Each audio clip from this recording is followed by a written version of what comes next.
y'all, it's Hope at Crafty Hope and welcome. I am working today on the Mixed Media Menagerie March Challenge. This is a challenge from Nicole Watson Art, Laura Mixed Media, and Erin DeCoste, and their guest artist Jane Weston. So, Mixed Media Menagerie has been going on for at least a year or two. I can't keep up with how long some of this stuff goes on. My years go by so fast. But this year they have three main components that they're asking you to use if you participate with them.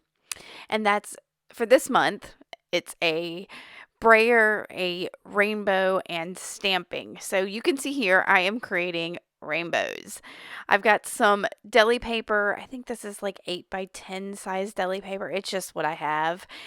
And I'm using some watercolors to try to create some rainbows because I had this idea of basically making some collage paper with deli paper so that it was transparent and could go on top of different things and be super fun.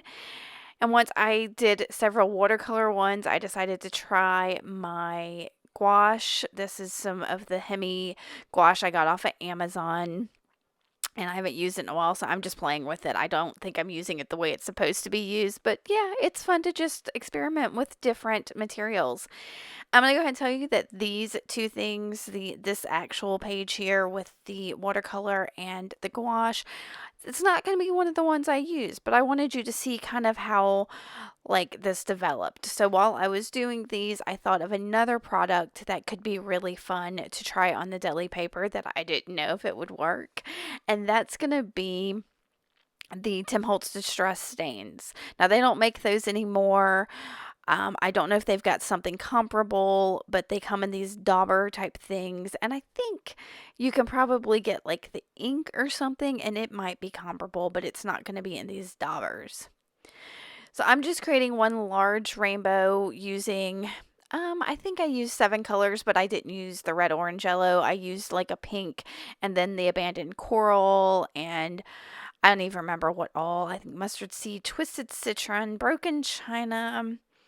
Don't remember what the darker blue is. It's not chipped sapphire. I don't remember.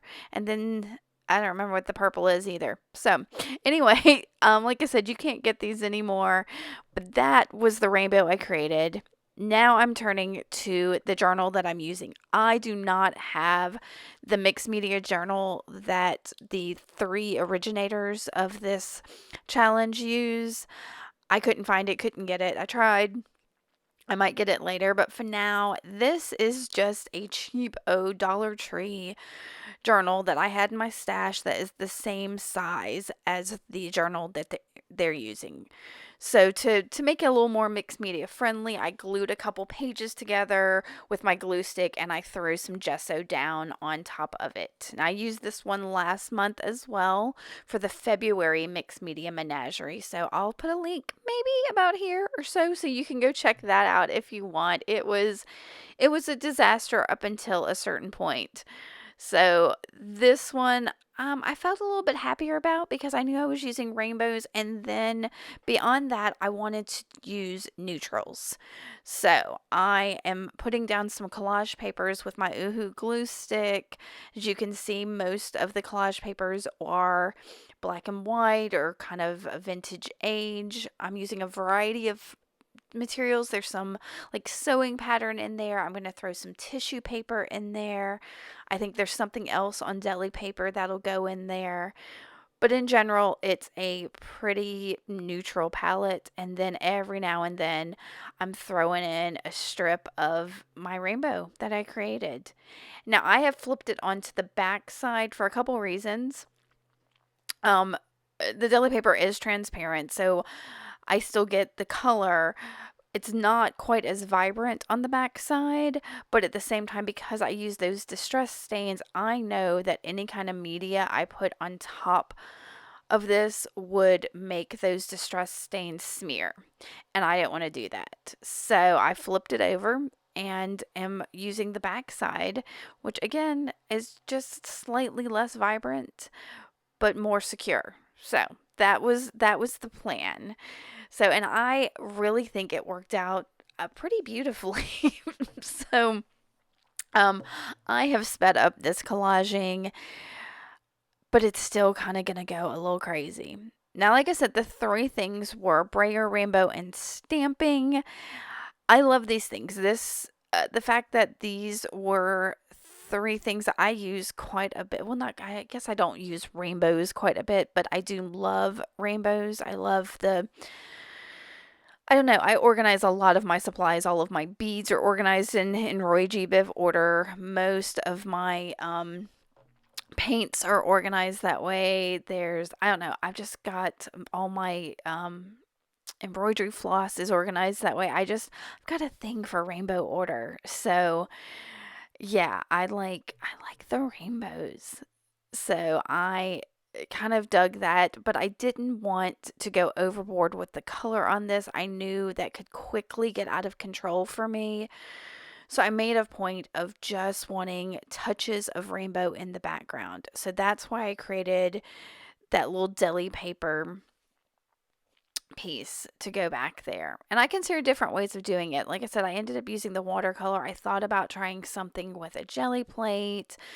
But I really wanted to keep it kind of simple and not be about how I created that. I just wanted y'all to see that I tried a couple different things and went with the one that felt right to me. So, finally done with collaging, y'all. That was like 14 minutes worth of collaging real time. I sped that up 4 times the speed, so y'all did not have to watch 14 minutes of collaging. But I was taking my time, enjoying the process, sometimes just putting some glue on the back of a piece of paper and putting on it on another piece of paper is just so meditative for me. So I let it be what it was. And then I took white gesso and I am filling in some of the white spaces and making some of this a little more cohesive with just the white gesso. Now here comes the brayer part. I really thought that I was going to for this use brayer in a way to get a lot more texture on here using the gesso, but I really didn't. I spread it out here, but my favorite way I use the brayer is coming in just a second. So I grabbed my, oh, what is that? It is instant coffee that has dried up, and every once in a while I add more crystals to it and more water, but for now, it's just dried up instant coffee that I'm reconstituting, getting really wet and using a fairly big brush that'll hold a lot of water and a lot of that coffee, and I am moving that around on this page. I'm really kind of getting the edges of this and some of the white areas. I decided that even though I had wanted to cover up uh, the kind of the background with that gesso, I wasn't feeling the super white. So I put the coffee down, and y'all, I am now brayering this coffee kind of from the outside into the middle of this page. And I love this. Oh my gosh, why have I never done this before? Is like one of my most favorite things. The whole page gets thicker and crinklier and I don't know, grungy and yummy. And yeah, I love this. So I was loving that grunge so much, I decided to grunge it up some more. And the first thing I'm adding is some graphite splatters using a graphite stick, a water soluble one that I'm just dipping in some water and kind of splashing around. This is not the Lyra one. This is one I got at the dollar store forever ago, but I'll put a link to the Lyra one below because I know you can find that online. So I got those graphite splatters on there. I'm going to dry them real quick and then decide I needed more splatters. So I've got some Distress Oxide in Walnut stain, and I'm going to both splatter this in a couple spots and then I sprayed it in a couple spots. And this then decided I needed some larger splatter of that. So I'm splashing it with that stick nozzle thing that's on the inside of it. And I'll start to dry it, but then decide that there's a couple spots that I really feel like needed a bit more of that splatter. So you get to see me dry for a second because I didn't want to cut out this drying twice. So, all right. So there's more splatter, and now I'm going to dry it completely. All right. More grunge. I've got just a graphite pencil, just a pencil, y'all, and and it's an HB. I know that much, but it's also a dollar store brand. Y'all, I get so many things at the dollar store. It's kind of ridiculous. If I see something that I want to try out, I figure why not pay a dollar or $1.25 to try it out. And if I don't like it, that's fine. It's not a whole lot of money wasted. And if I do like it, I know to buy more better ones later. That's kind of my mojo. So I'm adding those scribbles to kind of give that feel of, I don't know, sometimes old papers and books and things have lots of like scribbles and things like that in it. And I wanted more of that vintage, grungy, old feel to it. But I felt like it was getting a little too dark. So I grabbed my fine liner white, which is just some fluid white acrylic paint and airbrush medium. It's a half and half mixture in this fine line bottle. And I am putting just little sketchy mark making on this. Y'all, I could have done the entire page with these little scratches of white paint on it. I enjoyed this so much. There was something about the scratchy texture of that dried coffee and the tip of that fine liner bottle that was mesmerizing me. I wanted to fill this whole page with these little lines. So I did quit, but y'all get a few minutes of me making these tiny little marks all in the page. And I think these two help add to that vintage grungy feel I wanted in here, like almost like scratch marks in something. So I'm going to add a few more spots here. I was getting, the longer I held the bottle upside down, the bigger blobs I was getting, and I didn't want big blobs. I wanted little sketchy lines. So yeah, I'm putting those, and I finally, yeah, nope, see, got to put some more.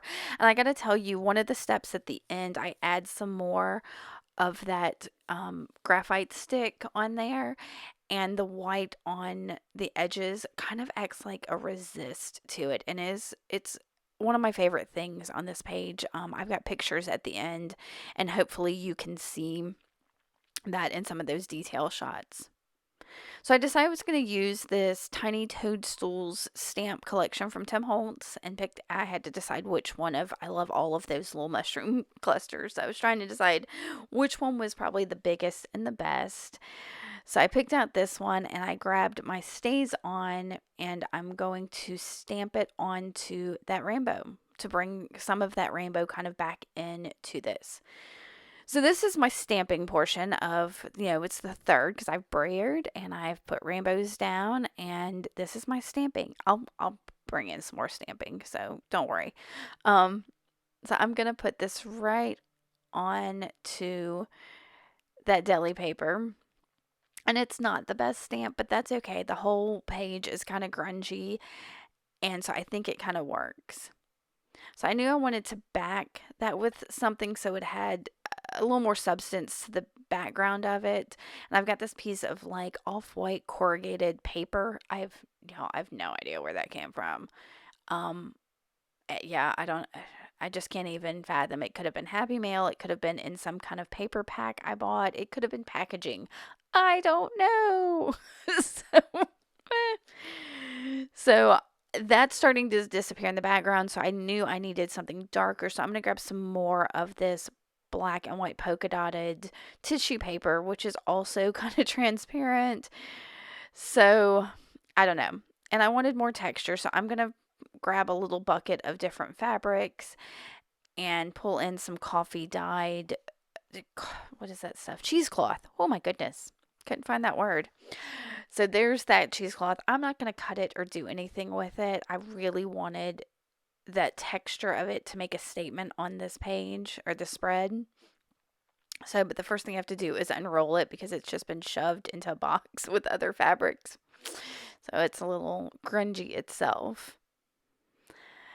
And I'm going to play with that. And I decide that off-white corrugated paper just wasn't dark enough. So I'm going to add coffee to it. I'm adding a little water, a little coffee, alternating there, just getting it, to have a little, I don't know. I needed it to be that brown color. So I've got it there, and I'm going to dry it.